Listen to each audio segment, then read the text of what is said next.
भरा हुआ शादी का ये ओपन हॉल और इतने लोगों के बीच एक शातिर नवाब जिसको ना लोगों का डर और ना ही नजरों में किसी के द्वारा पकड़े जाने का खौफ। मध्य प्रदेश के ग्वालियर में एक शादी समारोह में खुलेआम हुई इस वारदात को देख हर कोई हक्का बक्का रह जाएगा।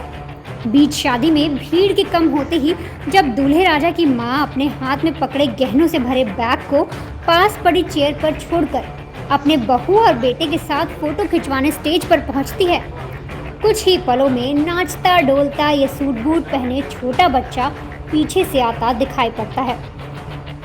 बच्चे को देख ऐसा लग रहा है मानो वो महिलाओं के साथ ही हो और उनका पीछा करते हुए स्टेज की तरफ बढ़ रहा हो।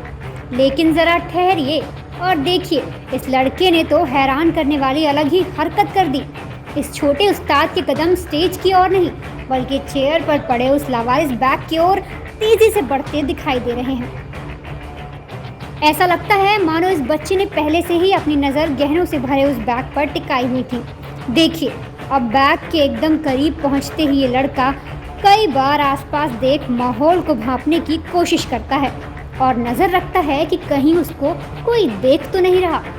फिर बड़ी ही होशियारी से मौके का फ़ायदा उठाते हुए ये लड़का बैग को उठा लेता है और बड़े आराम से चलता बनता है। चोरी की ये तस्वीरें चौंकाने वाली हैं। अगर मैरिज गार्डन में लगे सीसीटीवी कैमरे में ये तस्वीरें दर्ज नहीं हुई होती तो ये मानना नामुमकिन हो जाता कि गहनों की चोरी के पीछे एक बच्चे का हाथ है। संगम वाटिका में एक चोरी हुई थी जिसके सीसीटीवी फुटेज निकाले गए। उस आधार पे एक छोटा बच्चा जो है वो बालक जो है ये बैग ले जाता हुआ जिसमें कि जेवरात और नकदी थी बाहर तक आया है और बाहर आके एक गाड़ी में किसी को देता हुआ दिख रहा है। इस पे हम और छानबीन कर रहे हैं और मुझे उम्मीद है कि जल्दी हम इस चोरी को निकाल लेंगे। सीसीटीवी कैमरे में बच्चा चोर के साथ एक युवक भी नजर आ रहा था जो वारदात के बाद गार्डन के बाहर खड़ी सफेद रंग की कार में सवार होकर बच्चे के साथ भाग निकला। चोरी के बाद हॉल में हड़कंप मच गया। परिवार और रिश्तेदारों समेत बैग को ढूंढे जाने में नाकामयाब दूल्हे की मां ने पुलिस स्टेशन पहुंचकर पुलिस को इस मामले की सूचना दी। कंप्लेन मिलने के तुरंत बाद ही झांसी रोड पुलिस वारदात की जगह पहुंची और गार्डन में लगे सीसीटीवी कैमरे की फुटेज के आधार पर छानबीन शुरू कर दी।